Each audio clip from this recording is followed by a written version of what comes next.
Kilo Bravo 5 Charlie Zulu Hotel. You are in the log there, 5-6 both ways, over. Roger. Thank you very much for the contact, Mark. You have a wonderful day. KB5CZH73.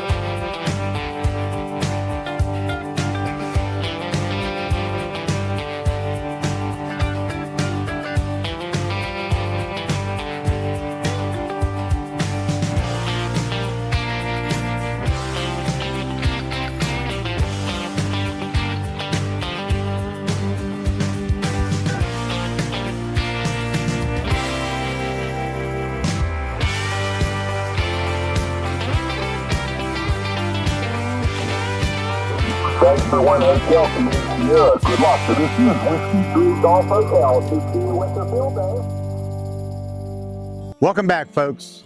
We are out here for Winter Field Day 2026. Okay? It's cold, it's quiet, but that's the point. And what we're going to do today is try to give you an understanding about what Field Day is all about and why it matters.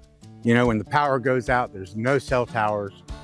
There's no internet, and all you have to rely on is your radio. Okay, before we ever get on the air, I mean, there's a little bit of work that goes into preparing for an event like this, okay? But let me just say that, like, if a catastrophic or natural disaster event happens, this type of operation can be up and running within about 4 hours. Okay, we end up putting our antennas together. We build our yagis. We string our antennas in the trees. You know, nothing's plug and play. All right. You know, knowing how to build something that works when you need it. Every bolt, every rope, every piece of wire, every single antenna. But once you learn how to use the equipment, it'll always be with you. And when you need it in an emergency, and when you need to be prepared, you've already got the knowledge and the ability to put it all together and put it to use. You learn by doing it. Knowing how to build something and how to use something that works. The heart of preparedness. Because out here, under these conditions, you're not relying on a tower crew or a service provider. The only people that you have to rely upon are the people that are right next to you.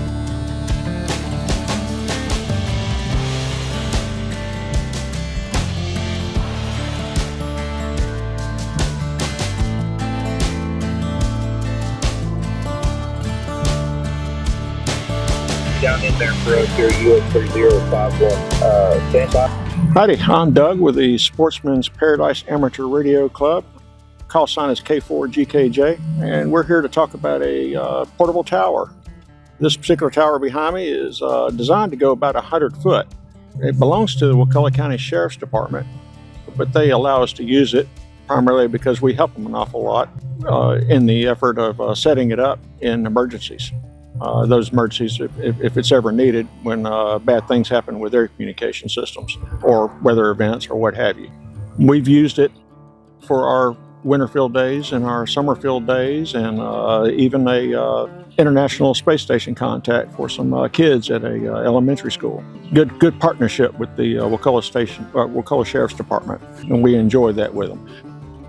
But right now we have a really nice Mosley 20-meter antenna at the top of this, and we're gonna get busy showing you how all this comes together, and later on show you how much fun it is to get on the air.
Hanging antennas in trees is a classic move.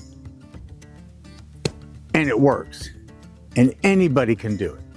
You don't need a tower. You don't need a big budget. You just need a little patience and willingness to give it a try. You know, the beauty of this hobby, and I guess you could call it a hobby, is that it's scalable. You can start out small and you can work yourself out big. You can have a backpack and hiking through the woods, or you could have an RV loaded with radios. And either way, you're building capability. Because when everything else goes down, and we've all seen it happen, there has got to be a way to establish a line of communication that everybody can understand or find or have access to. Kilo Sierra, thanks for Kilo Sierra, good luck. This is the Whiskey 3 Golf Hotel, QRZ. Kilo 4, Whiskey Alpha Kilo 2, Italy, Whiskey Papa Alpha. 3, Global 3, Mike, North Florida, November Foxtrot Lima. Okay, be safe, and November Fox Lima, got you in the log. This is Whiskey 3 Golf Hotel, CQ Winterfield Day. And what I really want you to know is that everything that we're doing here, you can do right from the comfort of your own home.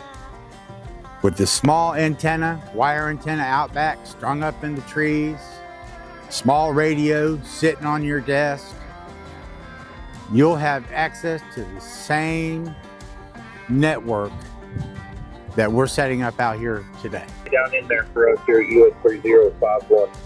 Stand by. We've heard Kilo Tango.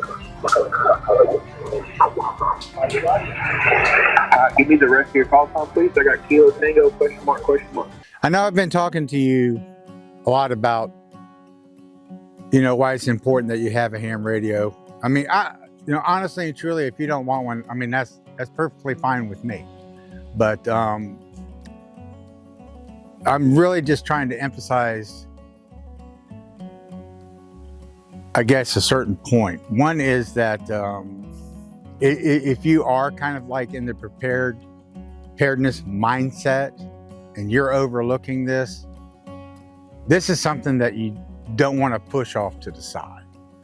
When we do our field days, what we're trying to do is we're actually trying to learn how to use our radios more efficiently, learn new skills, learn how somebody else does something, learn how to build other types of antennas.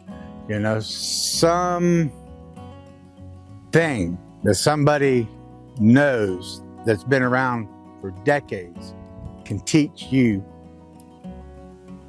simply and easily, only because they've been through it and they've done it.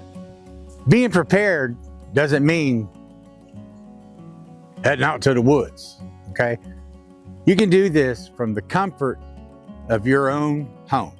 Just learn how this stuff works in the comfort of your home, and you can do this anywhere. You know, you might not be a ham radio operator, and you might not ever plan to be one, but knowing that this type of network exists, I mean, is valuable information in and of itself. Okay, one thing that we have is we have, you know, a local ham radio operators club. You can get involved to whatever level you want. You can stay at home, you can talk on your radio, you can actually participate in a field day, you can attend club meetings, you can attend activities, but you can actually take this to whatever level it is that you want to. You know, become a part of a community with like-minded individuals and have a little bit of fun on the way, have some coffee and donuts, you know, whatever you want to do.